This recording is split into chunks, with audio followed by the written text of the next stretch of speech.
The Nigerian army has done a lot in trying to mitigate the terrorism activities, and it's important that we encourage them in this aspect. Yes, Nigerians have expected a lot of things as regards to intelligence, but you know that issues of national securities are not to be made public to the people.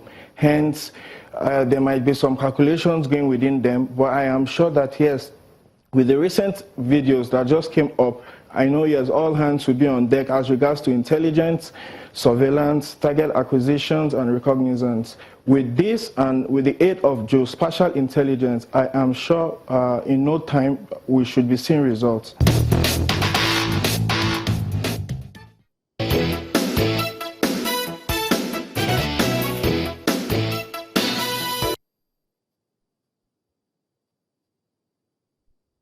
Welcome back. We'll continue with our theme, rescuing the Chibok girls. And our next guest is in Abuja. And Makwe has got to do us the honors. Makwe? Well, thank you, Chamberlain. Yes, indeed, I do have with me here Major General Garba Wahab, who's retired, even though they always say generals are never tired. Former Director of Operations, Army Headquarters, and former GOC 1 Division and Chief of Army Administration. You're welcome to Sunrise Daily. Thank you very much, madam. You've been watching you've watched the video, I believe. Yeah. And you've also seen some of the reactions of the Army. You've also seen some of the reactions from the advocacy group Bring Back Our Girls. What do you make of the Army's initial reaction, declaring 3 people wanted in connection with the release of this video? I believe we're getting too emotional. We are living other lines of operation. That's the Army getting too emotional? Yeah. We are living other lines of operation. The concentration is on the military. Right now, I believe other lines, political, legal, should be pursued. I'll give you an example. At one time, the former High Commissioner, UK High Commissioner to Nigeria, said they had a video of the location of the girls at one point, but the federal government never come back to them and said, can we know where these girls are? And I believe up to now, not much has been done in leveraging on the Americans and the British. The Americans have a drone unit in the Niger Republic. There is no way they wouldn't have been seeing some of the movement in that general area. And then we have the airspace here in Nigeria. And then we believe we have Nigerian satellite communication or whatever. We need to leverage into all these things to bring everything together to work as a team. So the Bring Back Our Girls group are actually right when they say that not enough is being done to bring back those girls. It's not that not enough is being done. We have not coordinated enough, except to do that. Counter-insurgency and counter-terrorism is not one-off operation. It is an integrated operation. Everybody has to be involved, even the locals in Chibok. I disagree with somebody that says, oh no, it's only the parents of the girls that should be involved. No, everybody from the local man in the street. Somewhere along the line, people will see people moving, but we don't have that sense of security awareness in Nigeria.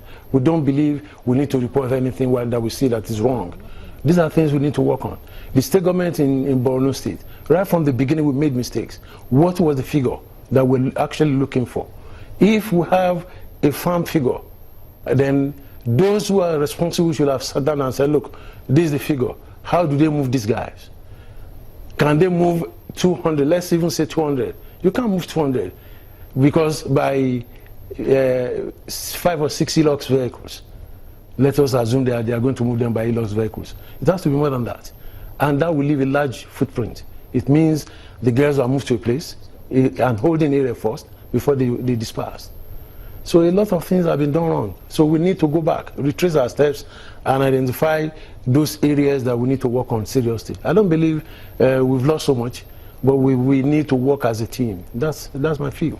What's the sense that you get? I mean, when you watch that video, first of all, it was saying that Boko Haram was a little more careful this time around. They refused to show the background of where it was the girls are. But, does it give a sense of, where that video could have been shot? For instance, this looks like it was shot outside, and it looks like there was a large clearing area. We've been told how the group of Boko Haram has been pushed deep into Sambisa forest and how it's difficult to penetrate. But when you look at this video, you don't get the sense that this was shot in a forest, do you?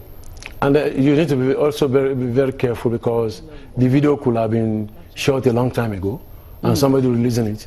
And it could be a reaction to the fact that al-Barnawi has now been made the leader of Boko Haram in Nigeria by ISIS. It could be a reaction. It could be, oh, look, we are divided, we are into two groups now. I need men. So let me come out and talk. Give me some men, and I'll release some of the girls to you. We need to understand that Boko Haram has two advantages. One, time. Any terrorist organization has the advantage of time on the side. The government does not. And two, they know that we're not too sure of the figure we're actually looking for. So they play on those two advantages they have. So we need to narrow down the advantages so that we move on. And to do that, we need to get everybody, the civil group advocacy, the military guys, the state government, the federal government. Information needs to go out. We don't need to tell everybody. They need to know comes in. You don't need to say everything, but you need to at least understand that some people are feeling dejected. So, Ministry of Information, one way or the other, have to get across to the families once in a while to reassure them. And the reassurance will ensure that they might go out and try to get information back to the system.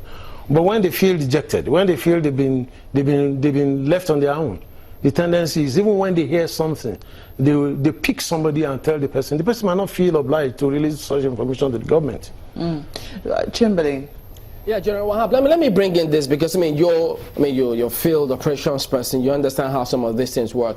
We've heard several people talk about the fact that they don't see the kind of coordination they would have loved to see on the part of the security agencies in this efforts to rescue the Chibok girls. Do you share the same kind of thought?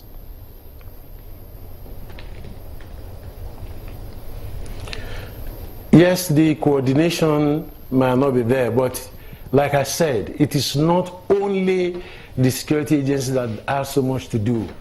Everybody must be involved: the press, the media, civil advocacy groups, the military. But above all, the military have to come, or the security agencies have to work as one under a single umbrella.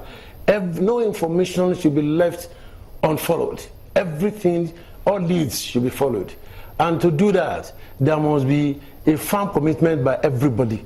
And everybody must be under one command, that everybody knows this is what I'm supposed to do. And nobody deviates from that. That had not been there up to now.